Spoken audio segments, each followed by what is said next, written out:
Nagre-request ang mga anak ko na gusto daw nilang kumain, kaya syempre super mom tayo, kaya gagawin natin ang lahat para sa mga bata.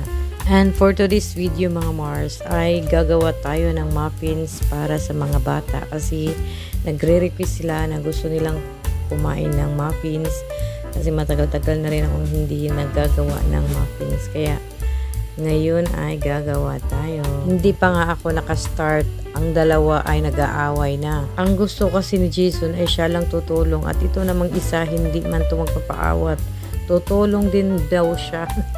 Kaya kanina habang yung mga bata ay nanonood ng TV, ako naman ay naghahanda ng mga recipe para sa gagawin namin ngayon. Alam ko na talaga kung anong kahihinat na nito kapag gagawa ako ng muffins.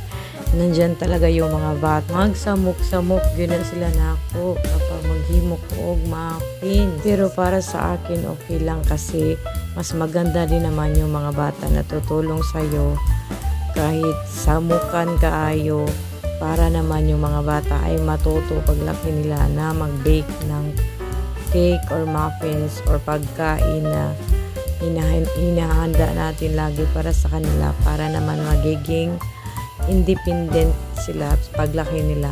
Kaya habang maliit pa sila, hahayaan na natin silang kung anong gagawin nila dito sa bahay, basta na good way lang, natutulong sila sa atin. Kasi alam kong paglaki nila, mawawala rin sila dito sa bahay namin at matitira na sila sa ibang bahay at wala nang makukulot dito sa bahay namin.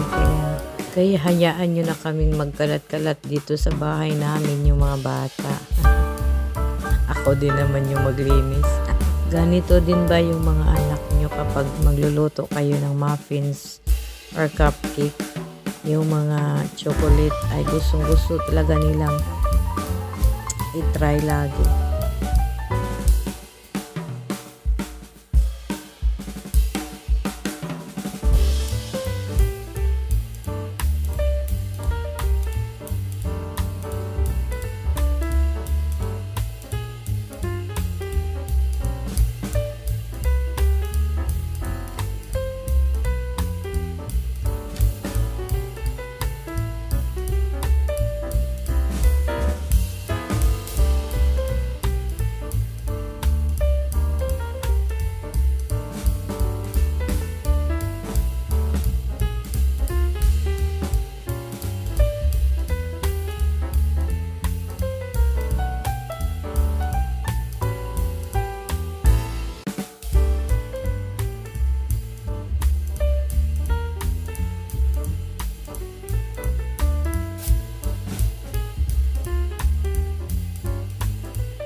At naluto na rin yung ating muffins mga Mars. First batch siya kasi may pangalawang second batch siya na gagawin ko pa. Kaya thanks for watching mga Mars. At dito na magtatapos yung atong video.